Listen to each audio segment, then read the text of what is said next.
So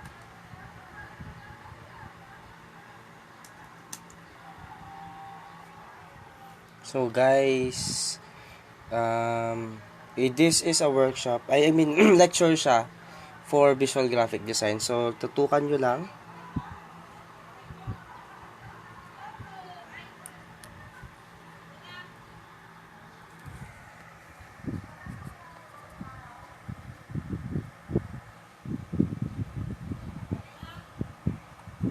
So guys, welcome to my workshop. This workshop is this is a lecture pa lang ng basic graphic design. So this is brought by Typography and my YouTube channel. If you are new sa channel na to, please subscribe, and I hope na mayroon kayong matutunan about dito sa basic graphic design.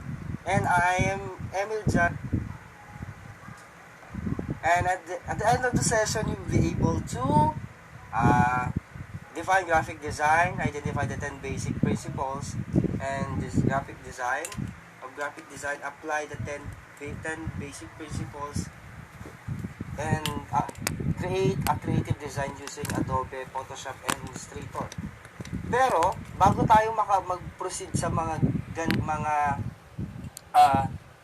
objectives na to, or before we go to start our session, I need you to listen, be carefully sa mga may explain, and I also don't worry about the explanations. Also, kung meron mga part na hindi ko ma-explain, there are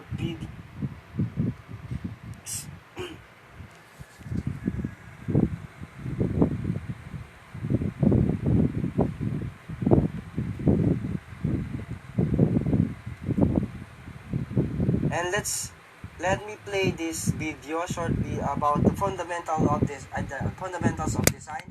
Here you are going to learn how the basic or the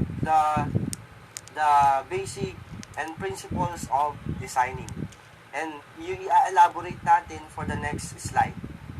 So listen carefully guys, and watch out lang guys. The fundamentals of design are the basis of every visual medium, from fine art to modern web design. Even small details, like the fonts that make up most compositions. What do these examples have in common? Some very big... Kaya importante na Pala, nag-error mitten. Wait lang. Nag-error siya.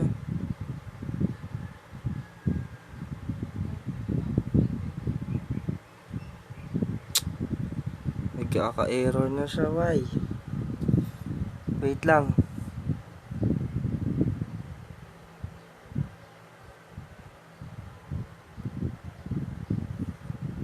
Ulitin natin.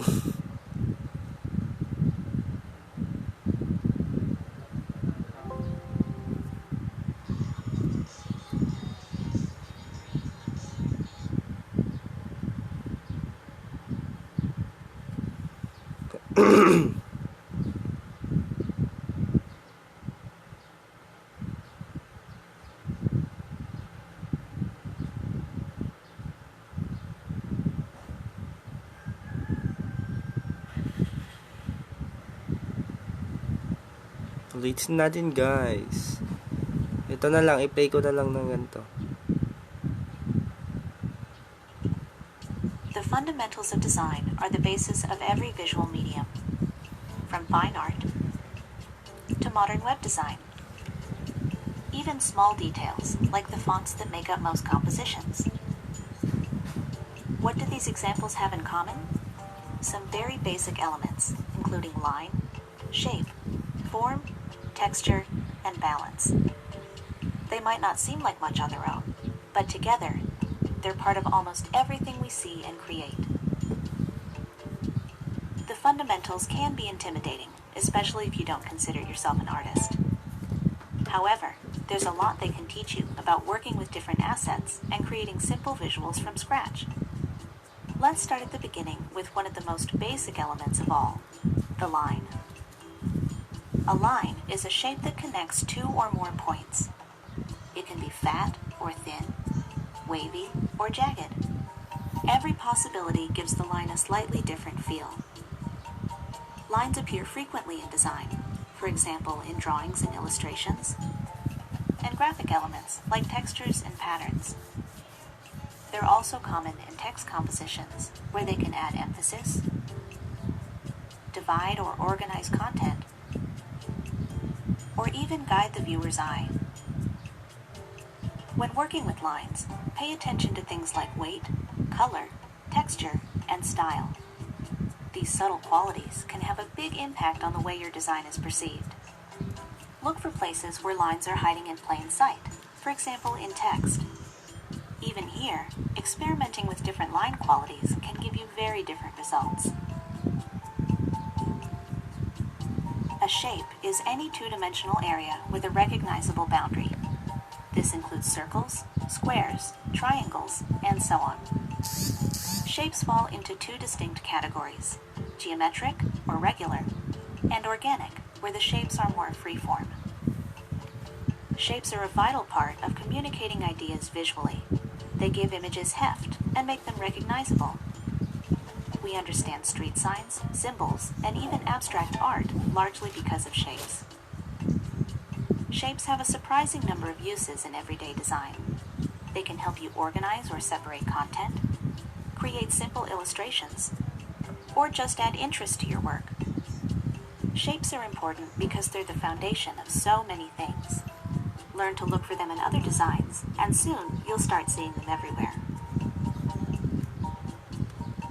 When a shape becomes 3D, we call it a form. Forms can be three-dimensional and exist in the real world, or they can be implied, using techniques like light, shadow, and perspective to create the illusion of depth. In two-dimensional design, form makes realism possible.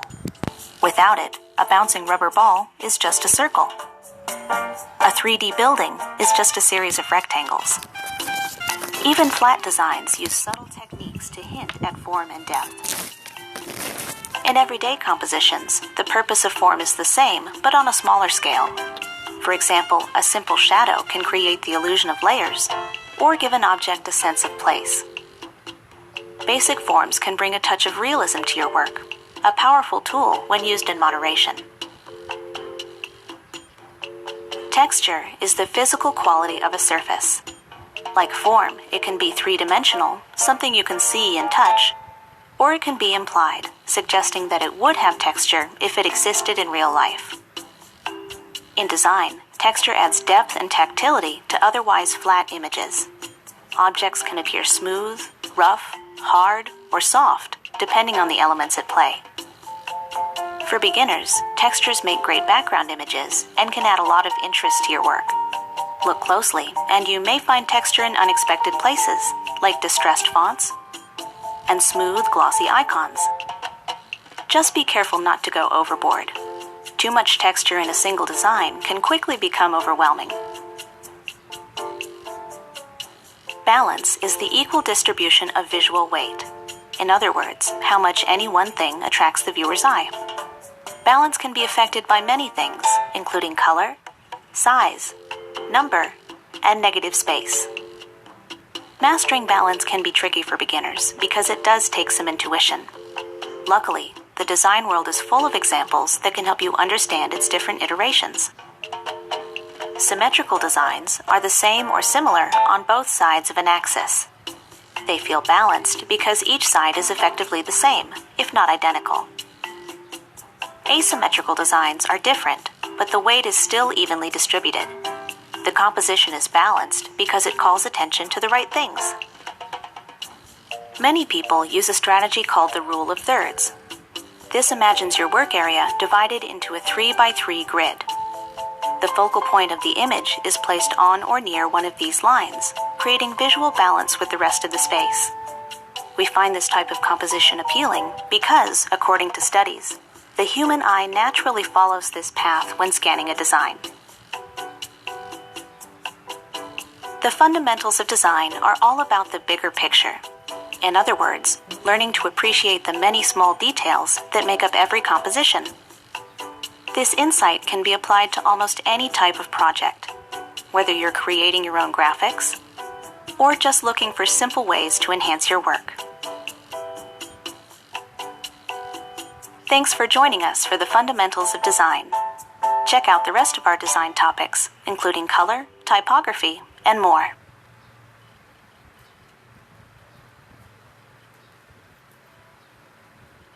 So next, Goodwill Community Foundation, creating opportunities for better. next is ito na tayo. Play na lang natin. Sana di mag-error.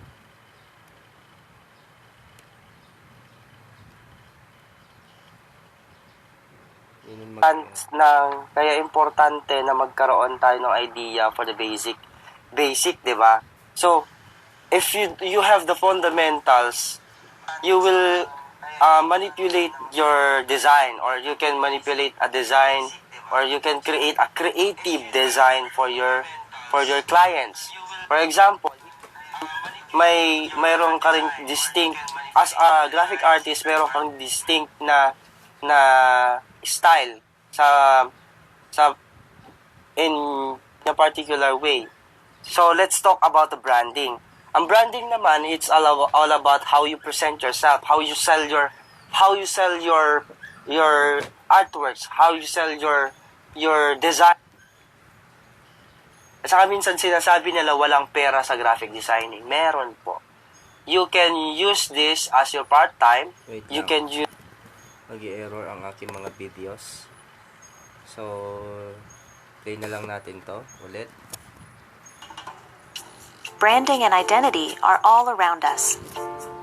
On websites and product packaging, on different types of advertising, even on personal items like documents and business cards. Simply put, branding is what other people think about you, your company, your product, or your service. Visual identity is what that brand looks like, from your logo to your color choices, and so much more. Strong visuals can be very persuasive. Think of your own experiences as a consumer. Have you ever chosen a product simply because you liked the way it looked? Understanding visual identity can help you make more thoughtful design decisions, regardless of your role, medium, or skill level. Visual identity is kind of like a preview of your brand. Each part of your design is a clue that tells the viewer what they can expect.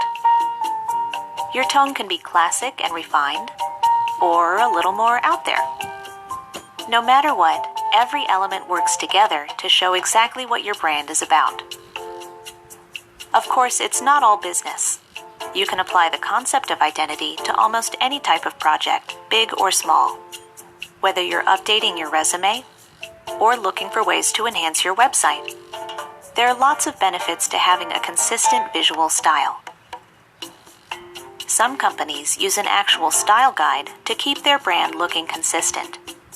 If you're just getting started with design, it's okay to take a more casual approach. The main components of visual identity are logo, color, typography, and images. A logo is what identifies your brand using a particular mark, type design, or both. The most effective logos tend to be fairly simple, something viewers will recognize and remember. Every element of your logo contributes to your brand identity, including your font choice, colors, and other imagery. Change even one of these elements, and it can have a big impact on the way your brand is perceived. In practice, logos are everywhere. Look closely and you'll find them in corporate settings, as well as out and about, representing small businesses, freelancers, and other entrepreneurs. A logo is a lot like a literal brand. It's how people come to recognize you and identify your product or service.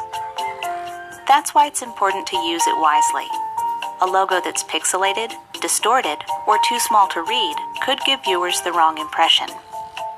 Keep a master copy that's sharp, high quality, and big enough for any project. That way, you're prepared for anything that might come along, whether it's a simple print job or something else entirely. color helps define your brand in a very powerful way. Not only does it make a strong impression on the viewer, it also creates a sense of unity when used across multiple projects or platforms. Most brands derive their main colors directly from the company logo.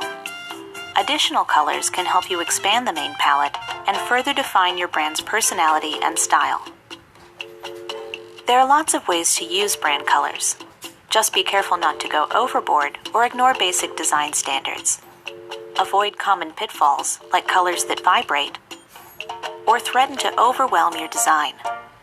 Make sure to include neutrals in your color palette, like black, gray, white, or off-white. Text is one of the simpler aspects of identity, but it can be surprisingly expressive. All it takes is a different font, and you can subtly, or not so subtly, change the entire look of your brand. Most brands choose 2 to 3 fonts, often inspired by the logo, for basic everyday use. Creative fonts should also be chosen with care and should be a reflection of your unique visual identity. There are certain fonts that professionals know to avoid, fonts that were once popular but are now considered outdated and overused. When in doubt, a more timeless, understated font is less likely to detract from your message. Your font choice should complement your brand, but still be current and professional. Images are a huge part of building a unique identity. Every photo, graphic, icon, and button is a chance to showcase your brand and shape the way that it's perceived. In professional settings, images are usually created specifically for the brand.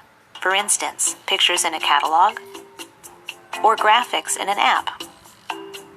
Beginners can get similar results by choosing images with a subtle through line, like a signature color, a shared subject, or a consistent graphic style. Most importantly, avoid images that feel generic or obviously staged. This is difficult if you're relying on third-party stock, but there are ways to set your brand apart. Avoid images that lack context or appear frequently in other brands' designs. Instead, choose images that seem genuine and feature authentic people, places, and things.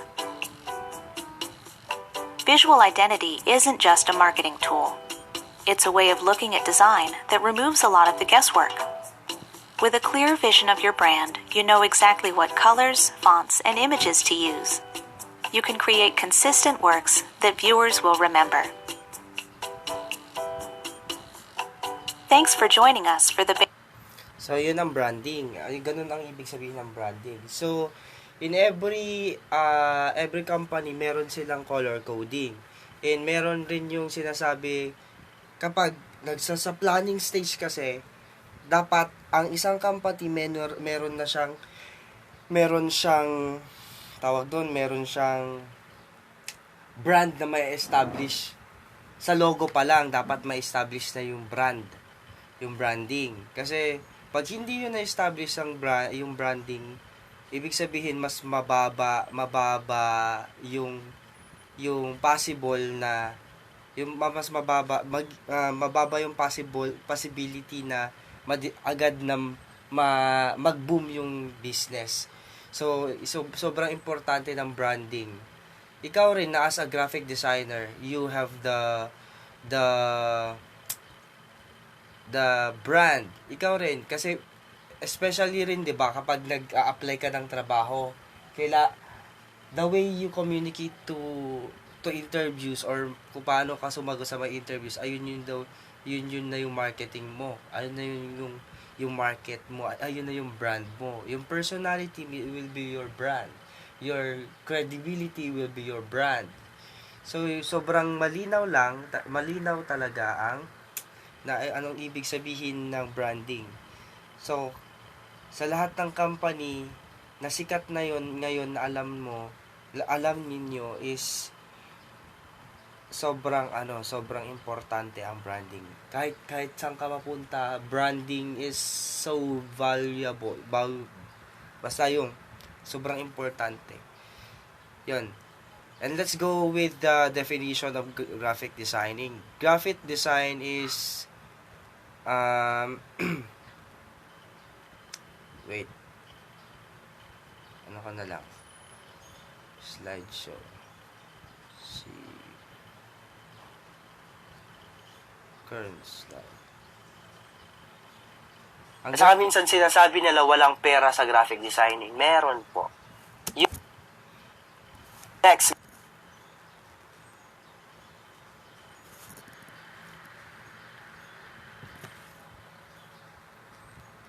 So the process and art of combining text, graphic design, graphics and graphic communicating an effective message in design logos, graphics, brochures and newsletters. Sobrang important sa lahat ng I think lahat ng companies na malalaki ngayon may sarili-sarili silang graphic designer kasi sila yung isa sa bumubuhay rin ng company ng isang bumubuhay sa marketing ng isang company. Sobrang malaking role ng mga graphic designer. Sa akala ng iba walang pera sa graphic designing, meron po. So, let's go further with this lecture. So, next, we're going to I will play again another video about composition. Composition meaning is how you going to formulate or form a design for your client for him to accept or approve your proposal para sa design or suggestions, and also kung ano man yung gustong makita ng clients sa'yo na kung nagawa mo man or na-meet mo man yung expectation na gusto niyang design. So ito yun. Layout and composition. In a way, they're the foundation of design. They give your work structure and make it easy. And let's go. Wait lang, play lang natin yung composition. Medyo nagloloko tong laptop. Hindi siya makita. Layout and composition. In a way, they're the foundation of design. They give your work structure and make it easier to navigate, from the margins on the sides to the content in between. Of course, it's not just about working with text. Composition matters in other mediums too, like graphic design, web design, and much more. Without a well-composed layout, your work would basically fall apart. The key to mastering layout and composition is to think like a designer. Luckily, it's easier than it sounds. There are 5 basic principles that can help you transform your work and sharpen your eye for design. Let's start at the top and work our way down. Proximity is all about using visual space to show relationships in your content. In practice, it's pretty simple. All you have to do is make sure related items are grouped together.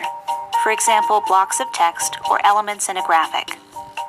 Groups that are not related to each other should be separated to visually emphasize their lack of a relationship.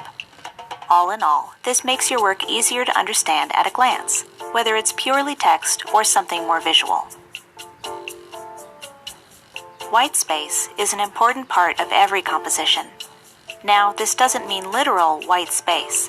It just means negative space, like the spaces between your content, between lines, and even the outer margins. There's no one way to use whitespace correctly, but it's good to understand its purpose. Whitespace helps you define and separate different sections. It gives your content room to breathe. If your work ever starts to feel cluttered or uncomfortable, a little whitespace might be just what the doctor ordered. Alignment is something you deal with all the time, even if you don't realize it. Whenever you type an email or create a document, the text is aligned automatically. When aligning objects by yourself, for instance, images or separate text boxes, getting it right can be tricky. The most important thing is to be consistent. Let's take a look at what that means. It might help to imagine your content arranged inside of a grid. Notice how there's an invisible line centering each image to the text? Each grouping is also evenly spaced and aligned, with equal-sized margins. It's that attention to detail that makes the composition easier to navigate. Without consistent alignment, your work could start to feel disorganized. Contrast simply means that one item is different from another. In layout and composition, contrast can help you do many things. For example, catch the reader's eye, create emphasis, or call attention to something important. There are lots of strategies for creating contrast. You can use color, adjust the size, shape, or visual weight of an object, or use contrasting styles of text. Contrast is also closely tied to hierarchy, a visual technique that can help the viewer navigate your work. In other words, it shows them where to begin and where to go next using different levels of emphasis. Establishing hierarchy is simple. Just decide which elements you want the reader to notice first, then make them stand out. High-level or important items are usually larger, bolder, or more eye-catching in some way. Repetition is a reminder that every project should have a consistent look and feel. That means finding ways to reinforce your design by repeating or echoing certain elements. For instance, if you have a specific color palette, look for ways to carry it through. If you've chosen a special header style, use it every time. It's not just for aesthetic reasons. Being consistent can also make your work easier to read. When the viewer knows what to expect, they can relax and focus on the content.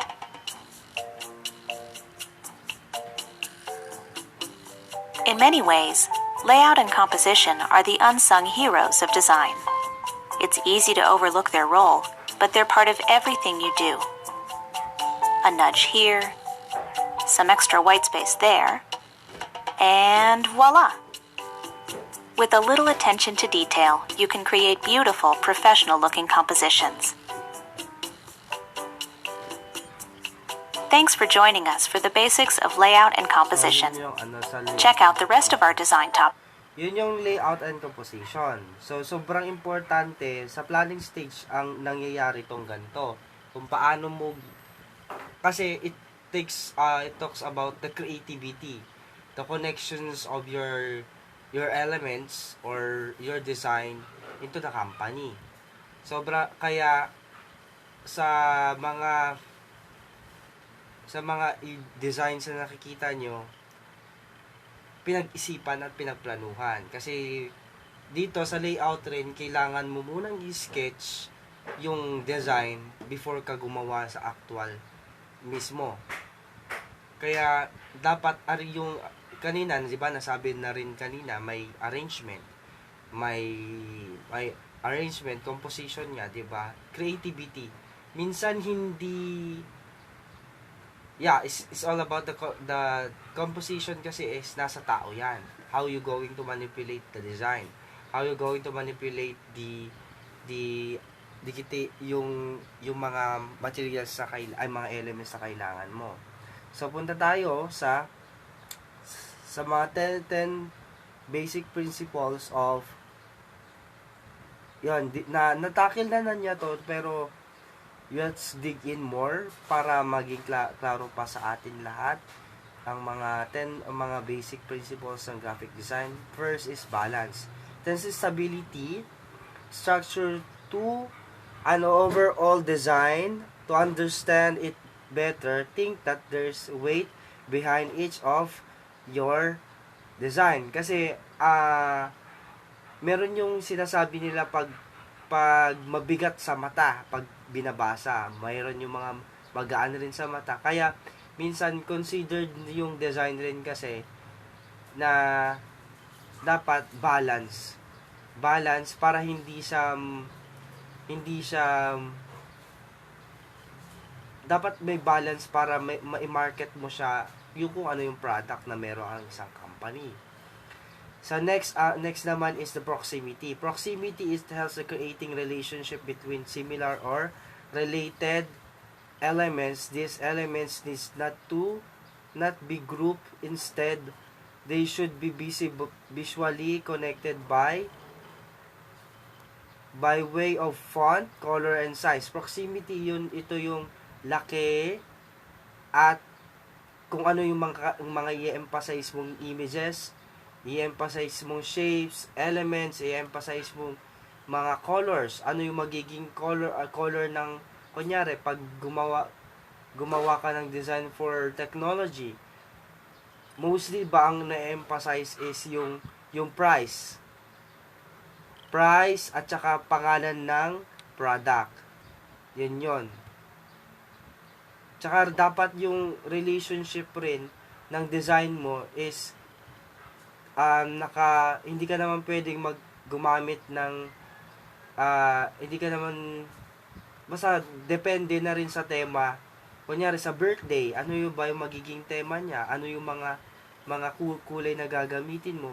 Anong relationship ng kulay red at kulay green, 'di ba? Christmas, parang ganon. And next is alignment. Ito yung ito rin yung isa sa nagpapaganda ng design. Alignment plays a pivotal role in creating a seamless visual connection with the design elements. It gives an order, appearance, or images, shapes, and blocks text, or eliminating elements placed in this beveled manner. Ibig sabihin, yung kanina, nakita nyo naman sa video presentation na meron yung picture dito, tapos meron siyang text dito na 3. Text. Ayun yung alignment. Yung, di ba, nakita nyo naman yung arrangement nila, magkaka-align yung iba. Kasi 'di ba sa Word meron sa paggawa rin ng mga research ay mga technical works or paperworks, meron tayong ginagamit na alignment, 'di ba? 'Yon. Meron sa Photoshop, meron yung right, center at left lang ang makikita mong alignment. Kasi dito sa alignment kasi dito natin binibase kung paano tayo magbasa sa design, kung paano natin basahin ang isang print ad.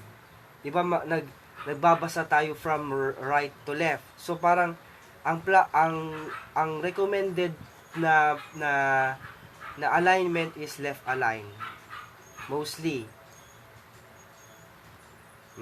Tapos, ito yung visual hierarchy naman. Visual hierarchy yung pagkakasunod-sunod. Ano ba mauuna? Sa tarpaulin and designing tarpaulin, mas nauuna, dapat meron na yung logo una. Tapos tagline, sunod yung mga images or mga products na i-launch mo. Gusto mong malaman ng clients. Sabi rin dito, hierarchies form when extra visual weight is given to the most important element or message in your design. It can be achieved in various ways using larger or bolder fonts.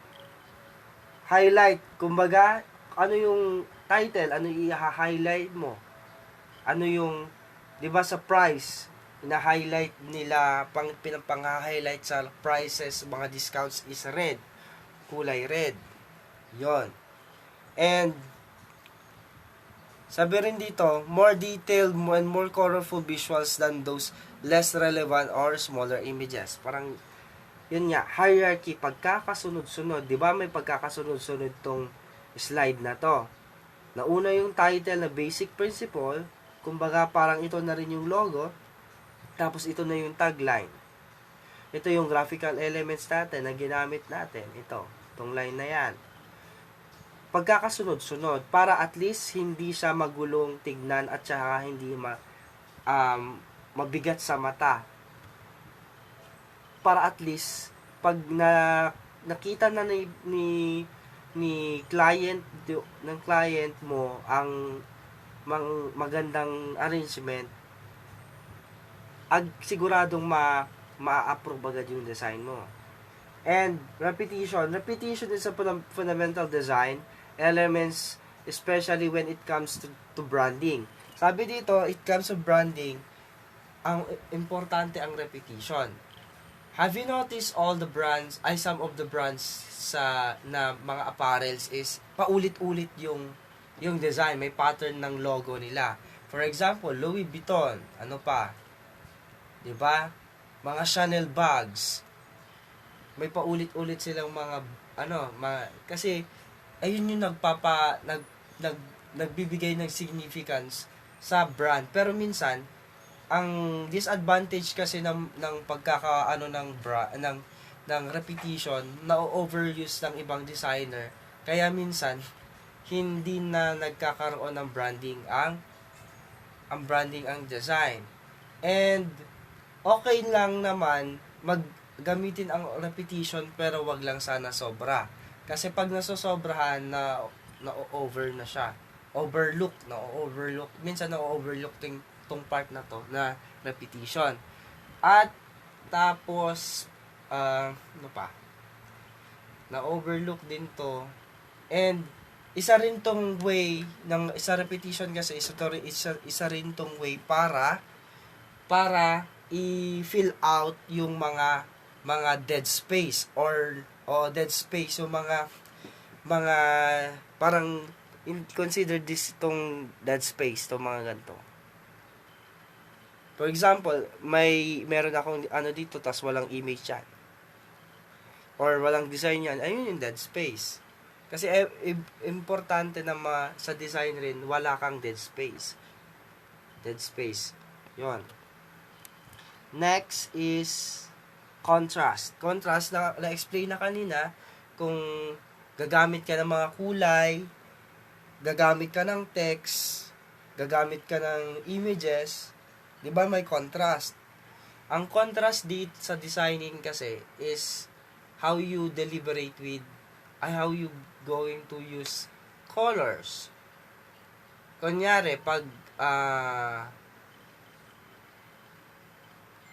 sa title kasi sa paggawa sa according to sa context kasi merong diba may title, subtitle at saka body. Ayun yung isa sa sa text, arrangement ng text. 'Di ba sa paggawa sa mga products, napapansin nyo, like mga cellphones, ang nauuna is ang title malaki, ang subtitle medyo mas maliit yung size, tapos yung specs is maliliit na talaga. Ayun na yung content, ayun na yung body. Parang ganun rin sa contrast. And dito rin meron siyang contrast, 'di ba? Dito yung text at dito yung image. Ayun yung example rin yan ng contrast. Next is color. Color is also important in designing. Ang pangit naman kung palaging black and white. Kasi sa color nagbibigay ng mood, nagbibigay ng emotion sa design para ito rin yung nagbibigay rin ng identity sa kasi 'di ba every company there are color codings. Alam niyo na 'yon. And in certain work meron namang color coding. So yun, and negative space. Yun kanina sini-explain na sa video, ni-explain na kanina kung ano ba ang purpose ng negative space. Ang negative space is itong mga to. Yung nakikita nyong space dyan. Yung mga yan. It's, hindi ibig sabihin na negative space is, basta ito yun. The space between the text, the space between your pictures, yun yung ang negative space. Kaya sobrang importante to. Next principle is typography. This is how you're going to use text. Minsan may mga gumagamit ng mga text na hindi naman appropriate sa tema or sa product or sa logo na ginagawa. So dapat sa text rin, importante rin na alam mo kung ano yung nababagay na text para sa company. 'Di ba? And sabi dito, one of the pillar key of design. Ito rin kasi yung ginagamit to catch the attention of catch the attention ng clients, ng mga audience or consumers. Kumbaga,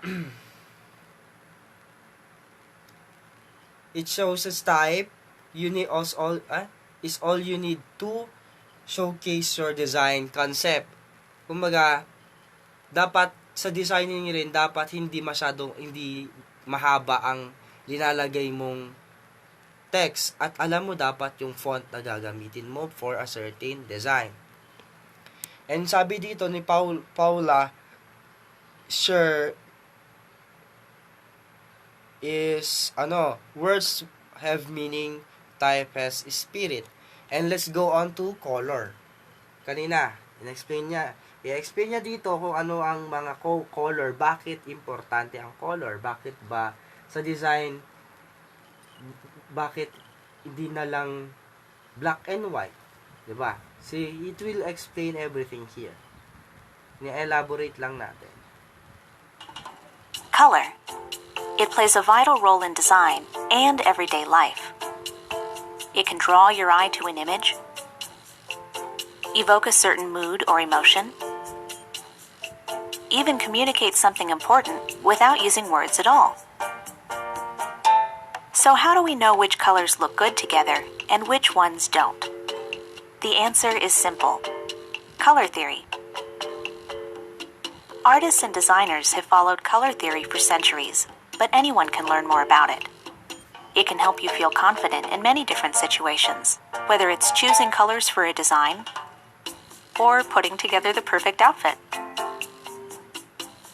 All it takes is a little insight, and you'll be looking at color in a whole new way. Let's start at the beginning, the very beginning, with a refresher on the basics. Remember learning about primary and secondary colors in school?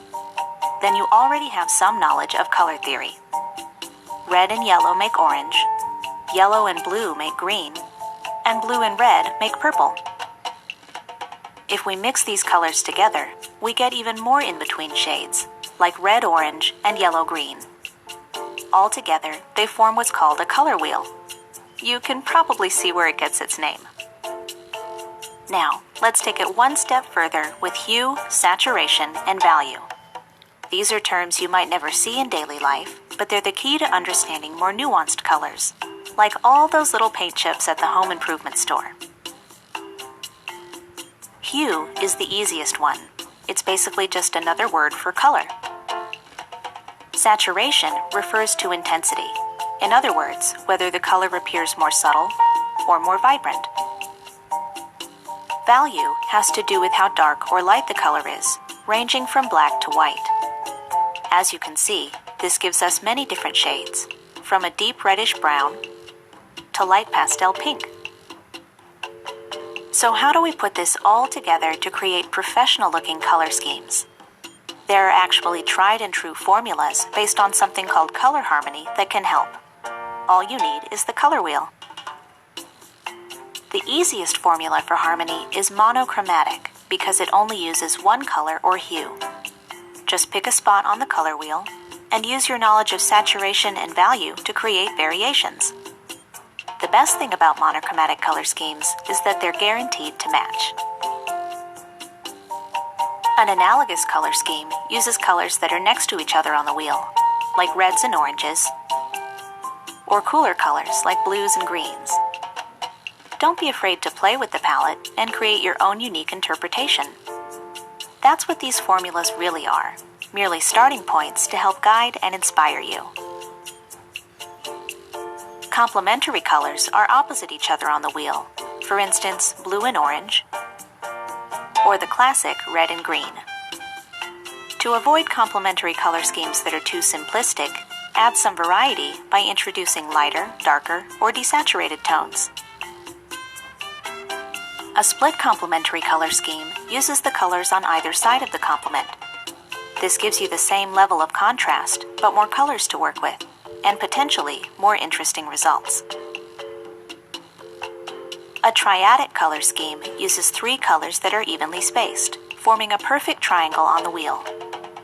These combinations tend to be pretty striking, especially with primary or secondary colors, so be mindful when using them in your work. Tetradic color schemes form a rectangle on the wheel, using not one but two complementary color pairs. This formula works best if you let one color dominate while the others serve as an accent. There are a few classic do's and don'ts when it comes to color. For instance, have you ever seen colors that seem to vibrate when they're placed next to each other? The solution is to tone it down, literally, and there's a simple way to do it. Start with one color and try adjusting its lightness, darkness, or saturation. Sometimes a little contrast is all your color palette needs. Readability is an important factor in any design. Your colors should be legible, engaging, and easy on the eyes. Sometimes that means not using color, at least not in every little detail. Neutral colors like black, white, and gray can help you balance your design, so when you do use color, it really stands out. Every color sends a message. It's important to consider the tone of your project and choose a color palette that fits. For example, bright colors tend to have a fun or modern vibe. Desaturated colors often appear more businesslike. Sometimes it just depends on the context. You'd be surprised how flexible color can be. You can find ideas for color schemes in all kinds of interesting places, from advertising and branding to famous works of art. You can even use a web resource to browse color palettes or generate your own. Even experienced designers take inspiration from the world around them. There's nothing wrong with finding something you like and making it your own. Everywhere you look, there's color, color, and more color. It can be intimidating to use it in your work, but it doesn't have to be.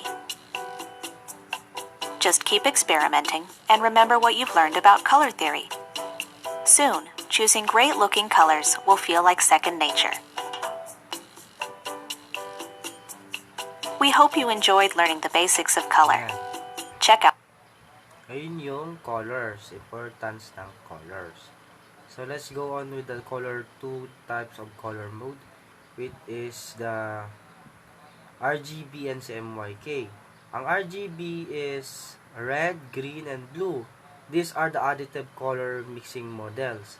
Ginagamit ito sa mga electronics, like sa website, mga ganon. Ang CMYK naman is cyan, magenta, yellow, and key. Ginagamit ito sa mga prints like brochure, invitation, tarpaulins, or logos. Yun. At consider siya na as subtractive color mixing. And let's go on. Move on tayo. Punta tayo sa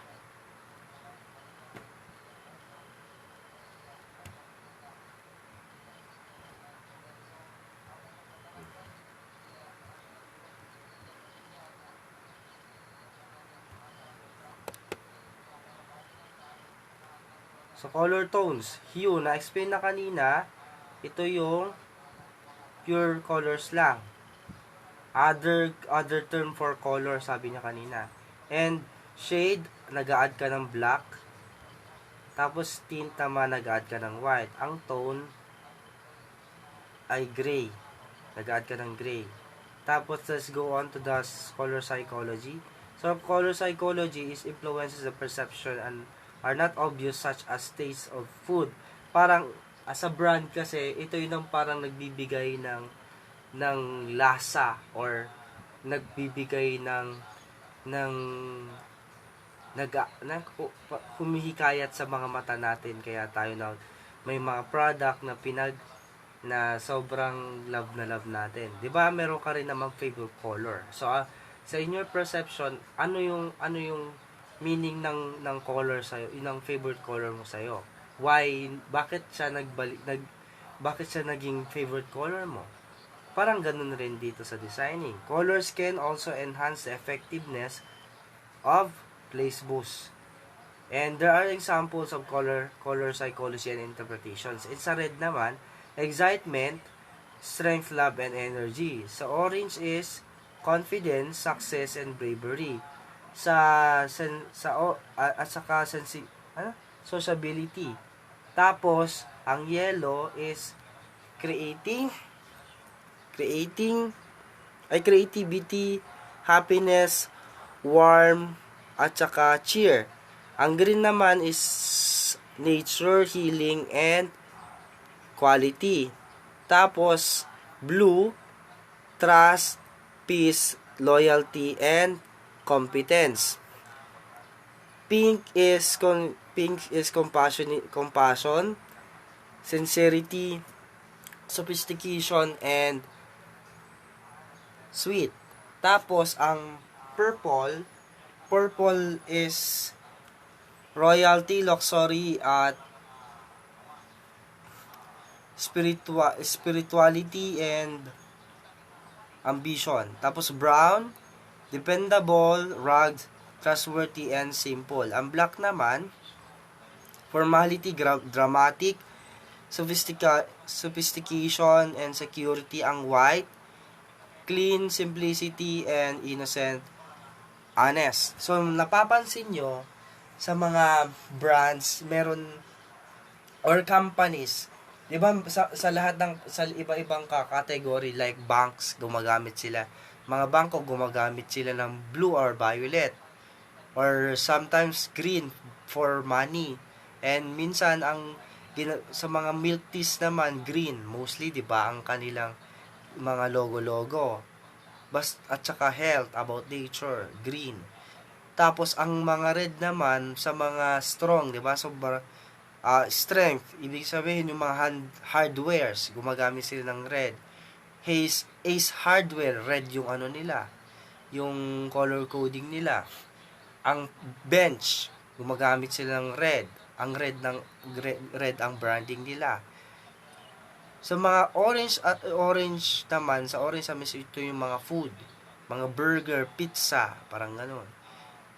Or other companies rin na gumagamit rin ng brown. Brown is pwede rin sa hardware ang brown. Pwede rin naman sa coffee, mostly in general kasi is brown, ginagamit ng mga coffee shop yan. Yun. Next is the color harmony. Yun, na-explain na kanina, colors that opposite each other on the other color wheel are considered to be complementary colors. Example is green and red.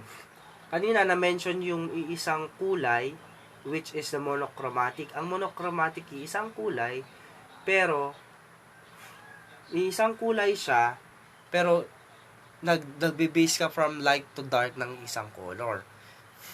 Dito naman, yung opposite niya na green,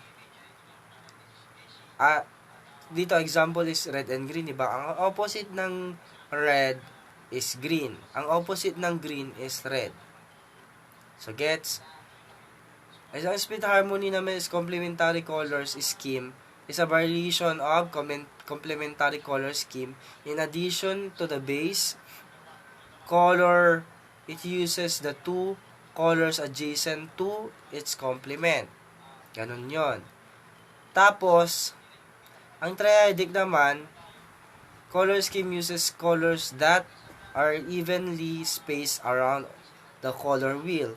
Triadic colors harmony tends to be quite vibrant even if you use pale or unsaturated version of hues. Ito minsan sa karamihan na gumagamit ng ganito triadic is yung mga pastel colors, mga graphic designer na gumagamit ang pastel colors. Oo. Gumagamit sila ng mga sa design like yon. Tapos, ang analogous naman, ito yung magkakatabi sila pero yung sabi niya dito, analogous color schemes use that next to each other. Magkakatabi sila, tapos they usually must create serene, comfortable designs. Analogous schemes are often found in nature and harmony and pleasing to the eye. And next is the tetradic harmony. The rectangle or tetradic color scheme, ito yung rectangle, kumbaga, ayan, bumubuo siya ng shape ng rectangle. Ito yung mga gagamitin niyang kulay. Diba? So, ang tetradic color scheme works if best let one color be dominant. Mostly, ang pinaka-dominant na color, ang pinaka-dark na colors ay yung nagiging parang text, kulay ng text. Depende na rin sa graphic designer. And meron tayong additional supplement video about sa graphic designing. So, hope na and sa susunod na video na gagawin ko or presentation,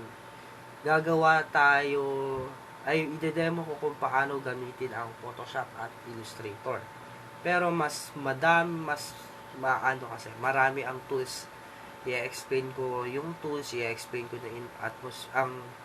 ang user interface ng Photoshop and Adobe Photoshop at Adobe Illustrator. Ayun yung kasi yung software na ginagamit ang iba. So let's talk about the images right now.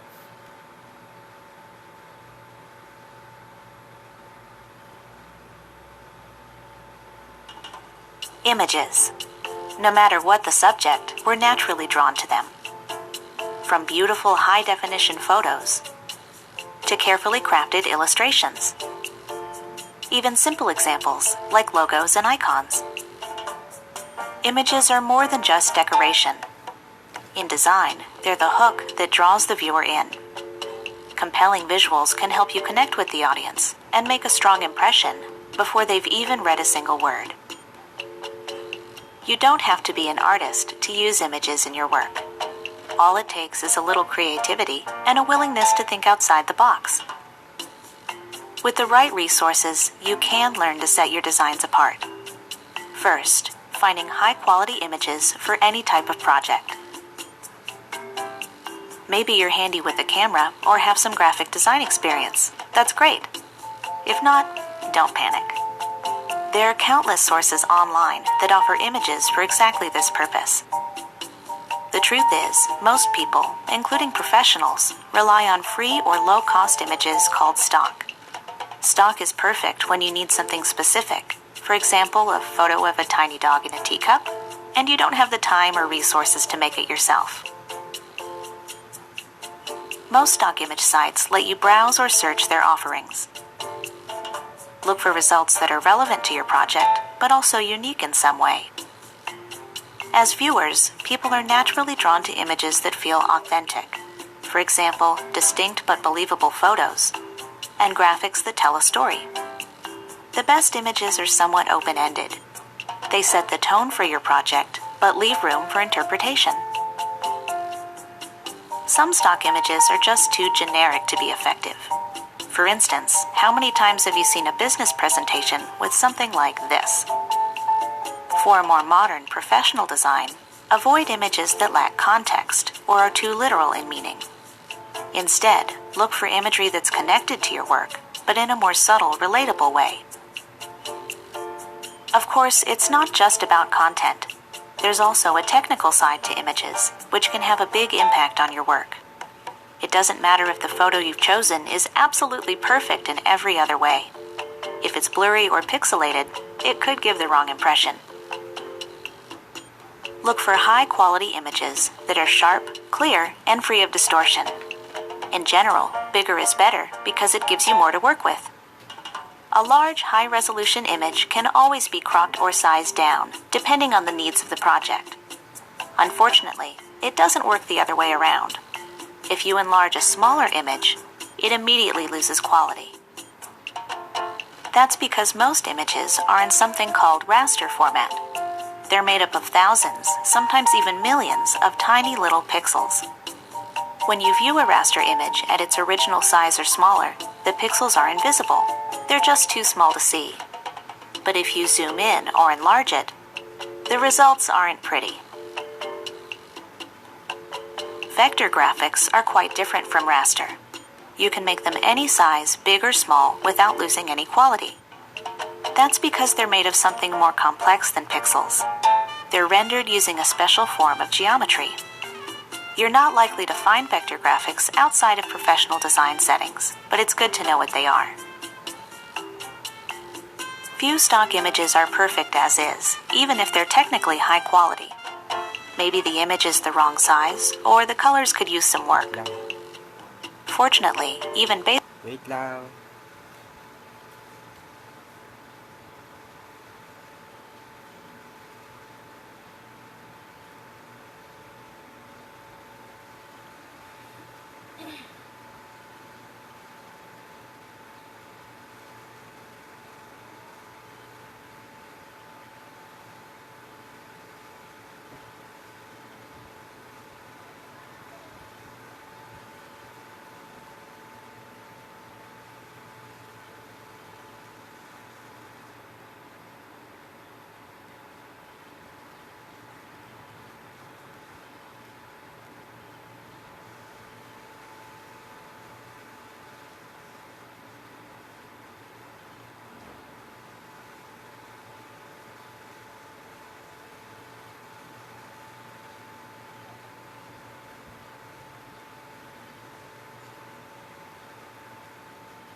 Tuloy. Let's tuloy. basic programs let you make simple adjustments nowadays. Look for these options the next time you need to fix or enhance an image. Cropping can be used to change the size, shape, or focus of an image, making it useful in many different situations. Try this feature if your graphic is the wrong dimensions, or if it includes something you'd rather cut out. Cosmetic adjustments let you enhance certain image qualities, like brightness, contrast, saturation, and color. If your favorite program offers filters or presets, you can change your image dramatically with very little time and effort. Resizing an image will ensure it's the perfect fit for your project. Just remember, you can't make images bigger than their original size without affecting their quality. If the image you're working with simply isn't big enough, it's best to choose something else. Alternatively, find a creative way to work with the image you have. Adding photos, graphics, and other visuals to your work is a great way to make it more engaging. Even a simple background image can transform your design into something special. Just remember what you've learned about image quality, both technical and conceptual, and your work is sure to stand out for the right reasons. We hope you enjoyed learning the basics. So, yun lang ang mga basic natin for the graphic designing. And pagpasensyahan nyo na kung ganito yung setup ko for the video. Kasi ang presentation ko, ayaw talaga makikooperate ng laptop ko for stream. So, abangan nyo na lang yung next video soon na gagawin ko, which is the basic or introduction to Photoshop. Basic Photoshop lang. And thank you for listening. Hope you enjoy. And ipa-plug ko lang yung YouTube channel ko. Please subscribe to my channel, which is Typography. And sa Facebook page ko, EJBA. Yun. Sana may natutunan kayo kahit kasi hindi kami magkasundo ng laptop ko. So, yun lang guys sa mga basic graphic design na ibibigay ko sa inyo.